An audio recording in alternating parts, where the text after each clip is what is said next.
समुद्र के बीचों बीच मौजूद एक ऐसी रिसर्च फैसिलिटी जो पानी में रहने वाले अलग अलग जानवर और शार्क्स को एक जगह पर कैद रखती। पर अचानक शार्क्स का एक ग्रुप इतना आउट ऑफ कंट्रोल हो जाता है कि वह पानी में आजाद होकर पूरे इंसानों और पूरी रिसर्च लेबोरेटरी को डिस्ट्रॉय करने वाले होते हैं। तो इस एडवेंचरस कहानी की शुरुआत होती है अफ्रीका के एक समुद्री इलाके को दिखाते हुए, जहाँ पर दो मछुआरे अपना शिकार कर रहे होते हैं और वो इलीगल काम करते थे, यानी कि शार्क्स को मारना और उनके फिन और बॉडी को कलेक्ट करना। फिलहाल तो दोनों साथी बड़े मजे से कई शार्क्स को मार देते हैं और इसका जश्न भी मना रहे थे कि उन्हें काफी ज्यादा प्रॉफिट भी होगा, लेकिन उन्हें बिल्कुल नहीं अंदाजा कि पानी के अंदर कुछ और हलचल होने लगी है। ऐसा लग रहा था कि कई शार्क एक साथ जमा हो रही हैं। अचानक अब उन दोनों को आसमान में एक फ्लेयर दिखाई देती है और ये सिग्नल था, जिसका मतलब होता है कि सारे बोट अपने बंदरगाह पर वापस चले जाएं। यहाँ शिकार करना एकदम से मना है, लेकिन पता नहीं वो दोनों मेंबर्स इस बात को मानते नहीं और ज्यादा शिकार करने के लिए आगे बढ़ते हैं। अचानक अब सामने की तरफ कई सारी शार्क का झुंड दिखाई दिया। ये एक्चुअल में बुल शार्क होती हैं जो एक साथ उनकी बोट की तरफ आ गई।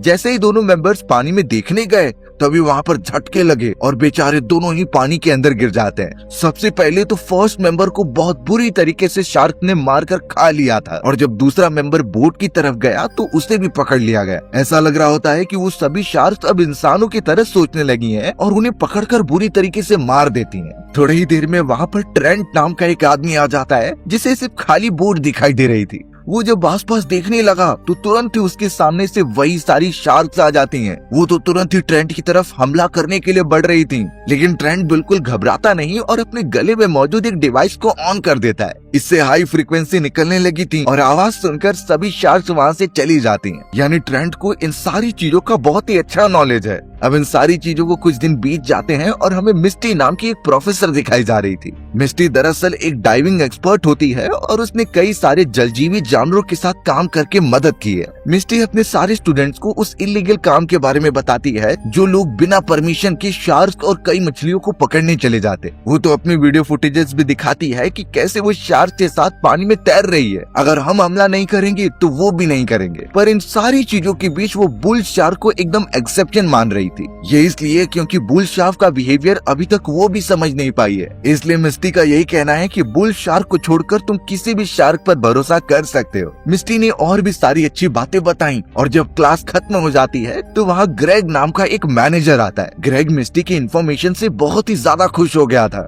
इसीलिए वो उसे एक ऑफर देता है ताकि वो उसकी नॉलेज का यूज कर सके। सिर्फ इतना ही नहीं, ग्रेग ने तो एडवांस में उसे पैसे भी दे दिए होते हैं। मिस्टी को कुछ फाइनेंशियल हेल्प की जरूरत थी, इसीलिए वो इस ऑफर को एक्सेप्ट कर लेती है बिना डिटेलिंग जाने।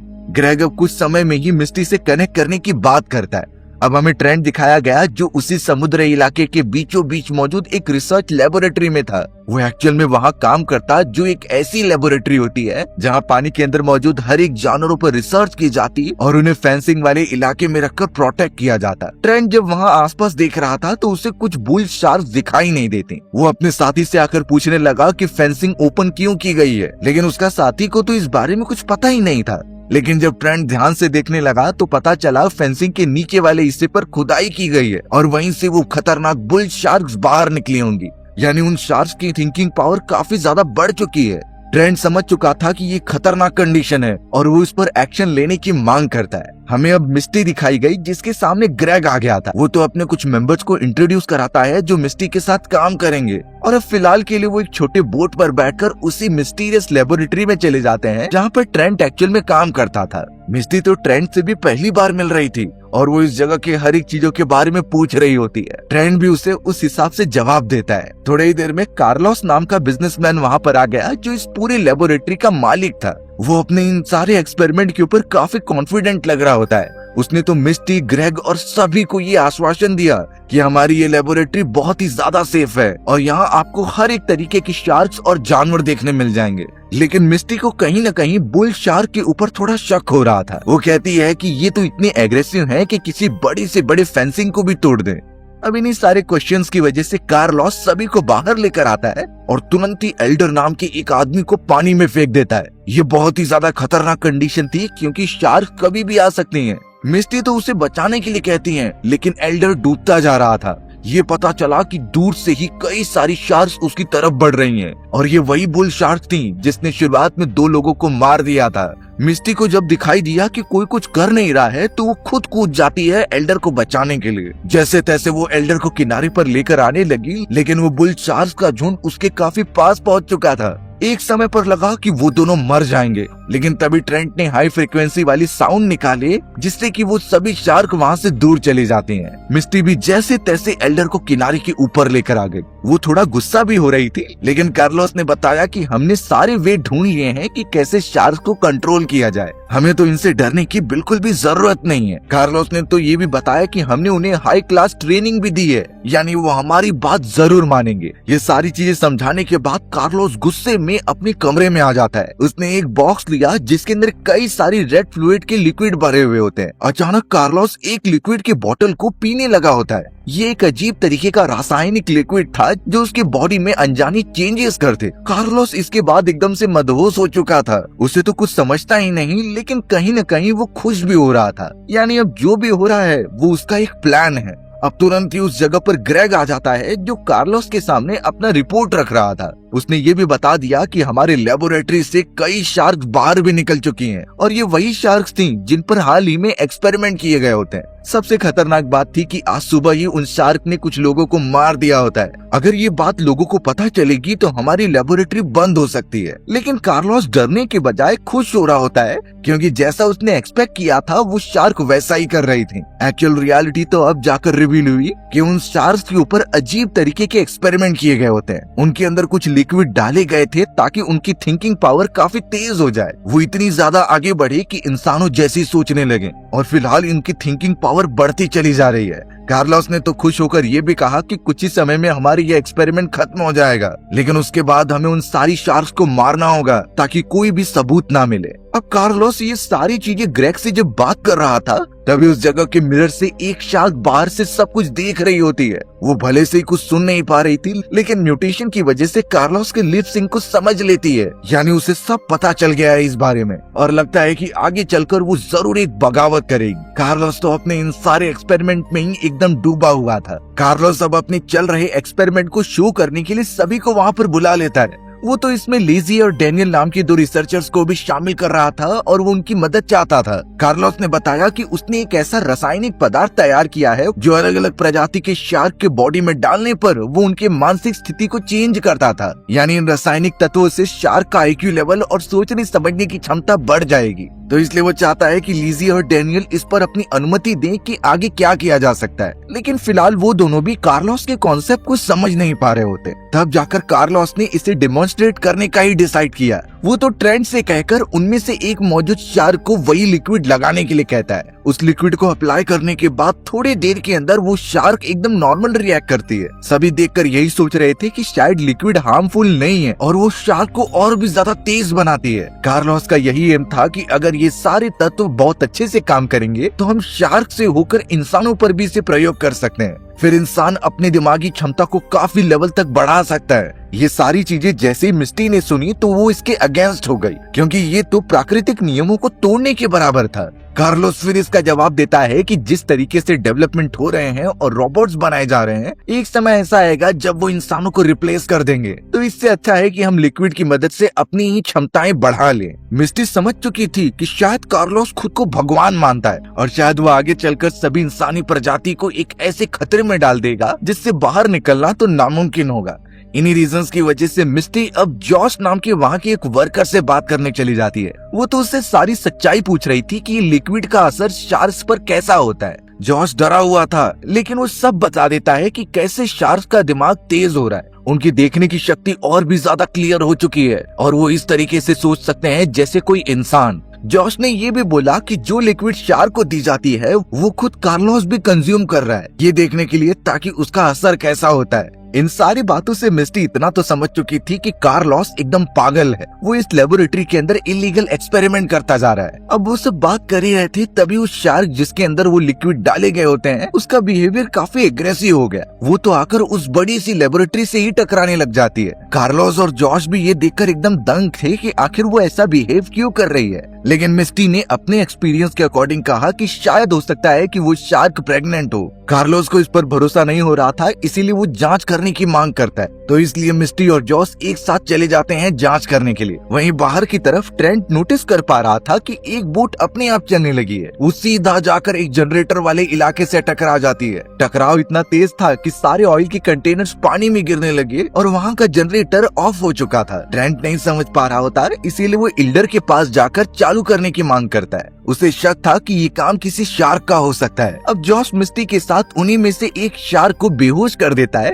और उसके मुंह के अंदर अपना हाथ डालता है ताकि कुछ सैंपल ले ले। एक्सपेरिमेंट की सारी चीजें एकदम परफेक्ट थी, लेकिन तभी अचानक उस शार्क की आंखें हिलने लगी। जॉस ने तुरंत ही अपना हाथ निकाला और उसे नीचे डालने लगा, क्योंकि इससे पहले तक शार्क का बिहेवियर ऐसा बिल्कुल नहीं था। वो अपना मुंह बंद कर लेती है और अगर जॉस का हाथ उसमें रहता तो वो उसे पूरी तरीके से चबा जाती। इतना डर के मारे दोनों बाहर निकलते हैं और शार्क को पानी में भेज देते हैं। उसी मोमेंट पर जनरेटर में एक धमाका हुआ और जितने भी ईंधन पानी में लगे होते हैं उनमें आग लग गई थी। शॉर्ट सर्किट के कारण सब कुछ एकदम बंद पड़ गया होता है। इलेक्ट्रिसिटी चली गई और सभी एकदम पैनिक होने लगे। मिस्टी और हर एक मेंबर तो कंट्रोल रूम की तरफ चले आते हैं ये पता करने की क्या हो रहा है। एल्डर ट्राई कर रहा था कि वो कम्युनिकेशन स्टैब्लिश करे रेस्क्यू टीम से, लेकिन वहाँ पर सिग्नल ही नहीं मिल रहे थे। हमें तो एक कमरे के अंदर ग्रेग दिखाया गया जो आवाज सुनकर बाहर आ रहा था, पर साफ पता चल रहा होता है कि उस कमरे की दीवारों पर कई सारे पानी रिसने लगा है और उसी वक्त एक शार्क तुरंत ही आकर उस जगह पर हमला कर देती है। यानी ग्रेग अब बहुत ज्यादा मुसीबत में है।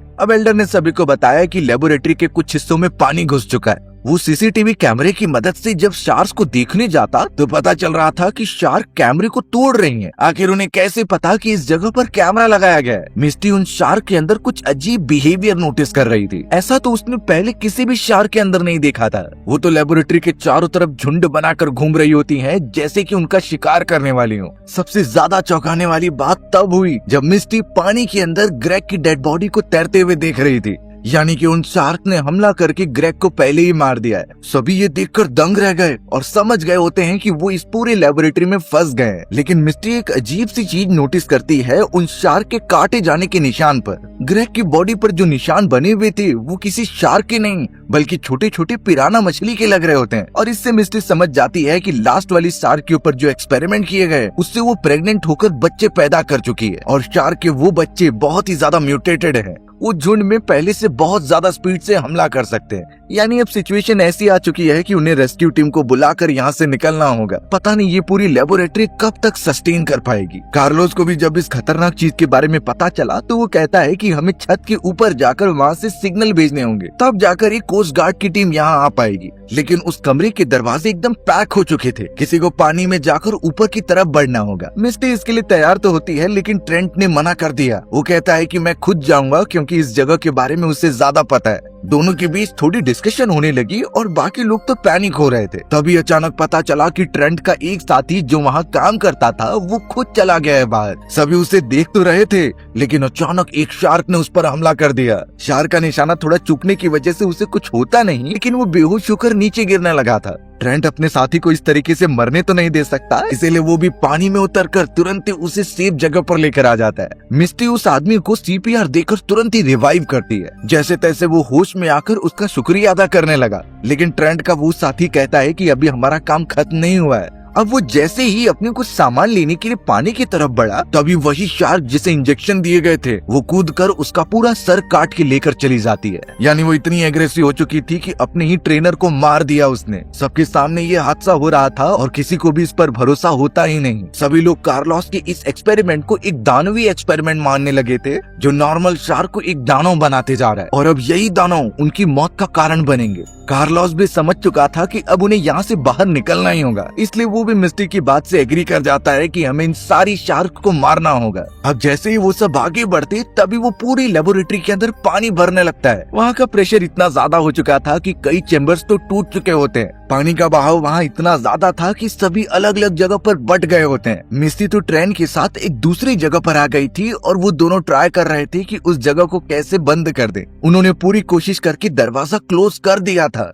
दूसरी तरफ डैनियल अपनी वाइफ लेजी को ढूंढ रहा होता है जो कहीं बेहोश हो चुकी थी और उसी के साइड वाले चैम्बर में एल्डर और जॉर्ज भी थे जो आगे बढ़ रहे होते हैं। कार्लोस अकेला था जो थोड़ा कमजोर फील कर रहा होता है, लेकिन फिर उसने रेड लिक्विड पी लिया ये सोचकर कि शायद उसे भी कुछ शक्तियाँ मिलेंगी। ट्रैवल करते हुए जब आगे बढ़ा तभी अचानक उसे मिस्टी और ट्रेंट मिल जाते हैं। वो उनसे बातचीत करता है कि हमें यहाँ से निकलकर कोस्ट गार्ड वालों को इन्फॉर्म करना है। तो कार्लोस को एक एरिया पता है जहाँ आसानी से पहुंचा जा सकता है, इसीलिए वो दोनों भी उसके पीछे जाने लगे। अब डैनियल जब अपनी वाइफ को ढूंढते हुए एक चैम्बर में पहुंचा तभी उसे पानी में हलचल दिखाई देती है। उसे लगा कि ये उसकी वाइफ है, लेकिन एक्चुअल में ये शार्क के छोटे छोटे बच्चे थे। वो तुरंत ही डैनियल के पास आकर उसे काटने बढ़ते, लेकिन तभी डैनियल एक लोहे की पाइप को पकड़कर ऊपर लटक जाता है। उसकी थोड़ी ऊंचाई हो चुकी थी, इसलिए शार्क के छोटे बच्चे उस पर कूद नहीं पा रहे थे। कई देर तक कोशिश करने के बाद जब कुछ नहीं हुआ तो वो वहाँ से चले जाते हैं। डैनियल भी उतरकर अपनी वाइफ को ढूंढने लगा। ये पता चला कि वो सभी छोटी छोटी शार्क्स अब एल्डर और जॉस के पास बढ़ रही हैं। जैसे ही जॉस ने इन चीजों को देखा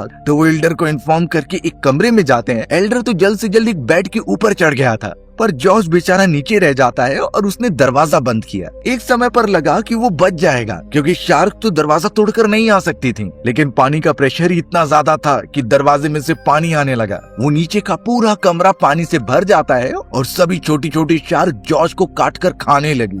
एल्डर बेचारा अपने दोस्त को इस तरीके से मरता हुआ देखकर कुछ कर नहीं पा रहा था और अब बेचारे जॉस की डेड बॉडी पानी में तैर रही थी। लेकिन अगर ऐसी कंडीशन में कभी हम फंस जाएं जहां इस तरीके की म्यूटेटेड शार्क्स हम पर हमला कर रही हैं और हमें जैसे तैसे अपनी जान बचानी है, तो एक बात ध्यान में रखनी है कि भले ही शार्क को म्यूटेट करके कितने भी ताकतवर बना दी जाए, वो हम इंसानों की थिंकिंग पावर की बिल्कुल क्लोज नहीं आ सकती। तो इस मोमेंट पर हमें अपने दिमाग का ही यूज करना है। जैसा कि हमें पता है कि शार्क हमारे ब्लड या फिर बॉडी स्मेल को देखकर हमारे पास आती हैं, तो अगर उनसे अपने आप को बचाना है तो हमें अपने बॉडी पर कुछ ऐसे रसायन लगाने होंगे जिससे शार्क बहुत ही ज्यादा नफरत करती हैं। अगर जान बचाने की बात आ रही है तो ये चीजें हमें अपने ऊपर अप्लाई करना ही होगा। जैसे कि किसी भी जानवर का वेस्ट प्रोडक्ट अगर हम अपने बॉडी पर लगा ले तो उसकी दुर्गंध बहुत तेज आती है और शार्क उन चीजों को नहीं खाती जो एकदम दुर्गंध से भरी होती हैं। यानी एक वे उनसे बचने का यही हो गया। अब दूसरी चीज आती है वो हाई फ्रिक्वेंसी वाली आवाज। जैसा कि ट्रेंट यूज कर रहा था उन शार्क्स को भगाने के लिए, सेम वैसा ही हमें भी डिवाइस लेकर जाना है और जब भी शार्क आए उसे बजा देना है। इससे हमारी डबल प्रोटेक्शन हो जाएगी। और आखिरी चीज की हमें कोई भी नुकीली चीज लेकर उनके सेंसिटिव पार्ट्स पर हमला कर देना है। एक अच्छी तरीके से निशाना उनके सेंसिटिव पार्ट पर पूरी तरीके से उन्हें मार सकता है। यानी अगर ये सब चीजें कंबाइन कर दी जाएं तो हम एक अच्छा खासा प्लान बना सकते हैं उनसे बचने का। लेकिन लगता नहीं कि लेबोरेटरी में फंसे हुए बाकी लोग इतने खुश नसीब होने वाले हैं। अब कार्लोस जब ट्रेंट और मिस्टी के साथ आगे बढ़ रहा था और जब वो एक चैम्बर के अंदर पहुंचता है तो उसने दरवाजा बंद कर दिया। ट्रेंट इस तरफ चला आया होता है लेकिन मिस्टी फंस चुकी थी वहाँ पर। ट्रेंट तो कार्लोस के ऊपर गुस्सा करने लगा, लेकिन कार्लोस साफ बताता है कि मैं नहीं चाहता कि मिस्टी जिंदा बचे क्योंकि वो मेरी इलीगल एक्सपेरिमेंट के बारे में सब कुछ रिवील कर देगी। ट्रेंट ने तो गुस्से में आकर कार्लोस को पंच भी मारा और उस दरवाजे को ओपन करने का ट्राई करता है, लेकिन वो पूरी तरीके से लॉक हो चुका था। मिस्टी भी एकदम से बेबस थी, लेकिन ट्रेंट उसे इशारे में बताता है कि मैं मदद लेकर आता हूँ, तब तक तुम बाकियों को जमा करो। हमें तो डैनियल दिखाया गया जो अपनी वाइफ लीजी को ढूंढ रहा होता है। उसे अचानक अपनी वाइफ दिखाई भी दी गई जो दूसरे चैम्बर में थी और वहाँ का दरवाजा लॉक था। जैसे तैसे लीजी वहाँ से निकलते हुए अपने हस्बैंड को देखती है, लेकिन डैनियल नोटिस कर रहा था कि पानी में फिर से हलचल हो रही है, यानी वो शार्क के बच्चे वहाँ पहुँच चुके हैं। लीजी भागते हुए दरवाजे तक पहुंचती है, लेकिन दरवाजा लॉक होने के कारण बच्चे उसे पकड़ लेते हैं और लीजी को खाकर मार डालते हैं। बेचारा डैनियल अपनी वाइफ को मरते हुए सिर्फ देख ही पा रहा था। वहाँ दूसरी तरफ ट्रेंट जैसे तैसे ऊपर पहुंच जाता है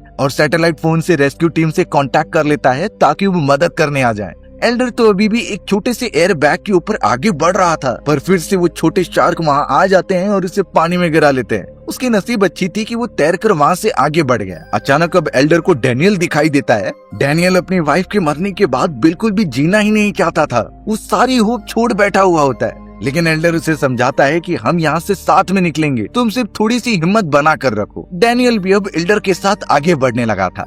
अब पता चलता है कि उस पूरे बेस के अंदर इतना पानी भरता जा रहा है कि कुछ ही मोमेंट में वो डूब जाएगा और सभी को इस बारे में पता था कि वो पानी में रहेंगे तो शार्क्स उन पर हमला जरूर करेगी। सबसे अच्छी बात तो ये होती है कि मिस्टी जब आगे बढ़ रही थी तभी अचानक उसे एल्डर और डैनियल दिखाई देने लग जाते हैं। वो दोनों उससे मिलकर बहुत खुश हो रहे थे, लेकिन मिस्टी बताती है कि हमें ऊपर की तरफ जाना है। जैसे तैसे वो उन्हें आगे लेकर बढ़ रही थी, लेकिन उसे पता था कि शार्क्स जरूर आएंगे, इसलिए उसने पानी में जलाने वाली एक वेल्डिंग मशीन ले ली। उसे लग रहा था कि इसकी मदद से वो शार्क्स को डरा देगी। पानी में तो फिर से हलचल होना स्टार्ट हो जाती है, यानी वो म्यूटेंट शार्क का ग्रुप वापस आ चुका है। इसलिए मिस्टी ने सबसे पहले एल्डर और डैनियल को आगे जाने के लिए कहा। वो खुद पीछे रुक जाती है और उस वेल्डिंग मशीन को ऑन कर देती है। उससे निकलने वाले स्पार्क बहुत तेज थे, लेकिन पता चला कि उस रोशनी से सारी शार्क और अट्रैक्ट हो रही हैं। यानी मिस्टी का ये प्लान बहुत ही बेकार है। वो भी तुरंत वहाँ से निकलने का प्लान बनाती है और दरवाजा ओपन करती है, क्योंकि अब उस जगह पर बहुत सारी शार्क्स आ चुकी थी। डैनियल और एल्डर तो स्टेयर्स चढ़ रहे होते हैं और पानी का लेवल भी उतना ही बढ़ रहा था। ऊपर की तरफ एल्डर होता है और नीचे डैनियल। अचानक हमें वहाँ के नीचे की तरफ फिर हलचल दिखाई दी, यानी कि शार्क उस जगह पर भी पहुंच चुकी हैं। अब हमें टेंट और कार्लोस दिखाए जाते हैं, जो वेंटिलेशन एरिया के थ्रू होते हुए ऊपर पहुंच गए हैं। ट्रेंट ने तो मदद भी बुला ली थी, लेकिन उसे बाकी लोगों की चिंता होती है, इसलिए वो कार्लोस से मेन डोर की कीज मांगने लगा। कार्लोस एक समय पर मना करता है, क्योंकि ये उसकी पूरी जिंदगी की मेहनत है, लेकिन फिलहाल के लिए लोगों की जान बचाना बहुत इम्पोर्टेंट है। ट्रेंट यहाँ कार्लोस पर बहुत गुस्सा होता है और उससे जबरदस्ती चाबी ले लेता है। अचानक उसे एक वेंटिलेशन एरिया की तरफ से कुछ आवाज आने लगी, इसलिए ट्रेंट उसे खोल कर देखता है। पता चला अंदर से एल्डर बाहर निकल रहा है और नीचे डैनियल भी मौजूद है। एल्डर जब ऊपर आकर ट्रेंट के साथ डैनियल को बाहर निकालता है तो पता चला डैनियल की आधी बॉडी कट चुकी है, क्योंकि काफी देर होने की वजह से सारी शार्क उस तक पहुंच गई थी और बेचारा डैनियल बुरी तरीके से मारा गया।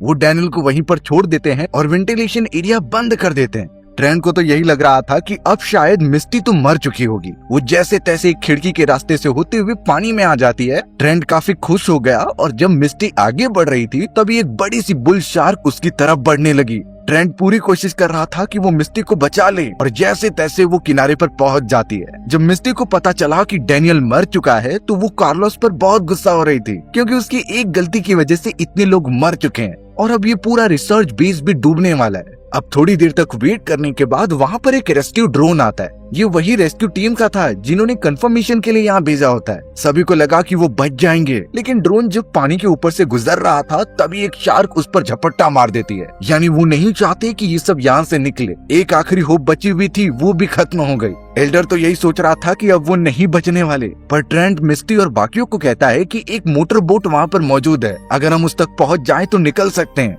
एल्डर सबसे पहले जाने के लिए मान नहीं रहा था, लेकिन वो उसे जबरदस्ती लेकर जाते हैं। जल्दी जल्दी तैरते हुए जब आगे बढ़ रहे थे तो अचानक एल्डर गायब हो गया, यानी उसके ऊपर हमला हो चुका होता है। एक शार्क तुरंत ही मिस्टी और ट्रेंट के सामने आई, लेकिन वो उन्हें डैमेज पहुंचाने के बजाय सीधा कार्लोस के पास जाती है। कार्लोस एक समय पर जोर से चिल्लाता है, जिससे कि शार्क अपना रास्ता बदल लेती है, पर अचानक नीचे से एक और शार्क हमला करती है जिसने कार्लोस को मार दिया। यानी वो सब कार्लोस से बदला लेना चाहते थे। मिस्टी और ट्रेंट तुरंत ही बोट पर चढ़ते हैं और जितने भी फ्लेयर गन्स मिल रहे थे उससे उस शार्क को मार देते हैं। थोड़ी ही देर में पता चला कि एल्डर मरा नहीं है, वो भी बोट पर जैसे तैसे आ जाता है। उसने कहा कि शार्क ने सिर्फ उसे पकड़ा था, बिल्कुल भी चोट नहीं पहुंचाई। उस जगह से जाने की बात करने से पहले मिस्टी कह रही थी कि ये सारी शार्क जिंदा रह सकती हैं और आगे चलकर तबाही मचाएंगी। इस वजह से ट्रेंट ने वो चाबी निकाली और एक बॉम्ब को एक्टिवेट कर दिया। कार्लोस ने ये बॉम्ब तब के लिए लगाया था जब उसे सारे सबूत मिटाने थे। थोड़ी ही देर के अंदर पूरा बेस ब्लास्ट हो जाता है। उन्हें लगा कि शार्क भी मर गई हैं और यही सोचकर वो चले गए। कई दिनों के बाद का मोमेंट दिखाया गया जहां बीच के ऊपर कई मुसाफिर तैरने के लिए जाते हैं, पर अचानक हमें पानी में हलचल दिखाई दी और उसके अंदर तो वही सारी शार्क और उसके बच्चे मौजूद थे जो लोगों पर अटैक करने के लिए रेडी हैं। और हमारी कहानी इसी तरीके से यहीं खत्म हो गई। सो व्यूअर्स, अगर आपको मेरा नरेशन 1% भी अच्छा लगा होगा ना तो वीडियो को लाइक एंड चैनल को सब्सक्राइब जरूर कर देना। मिलते हैं इसी तरीके के मजेदार वीडियोस में, तब तक के लिए बाय बाय।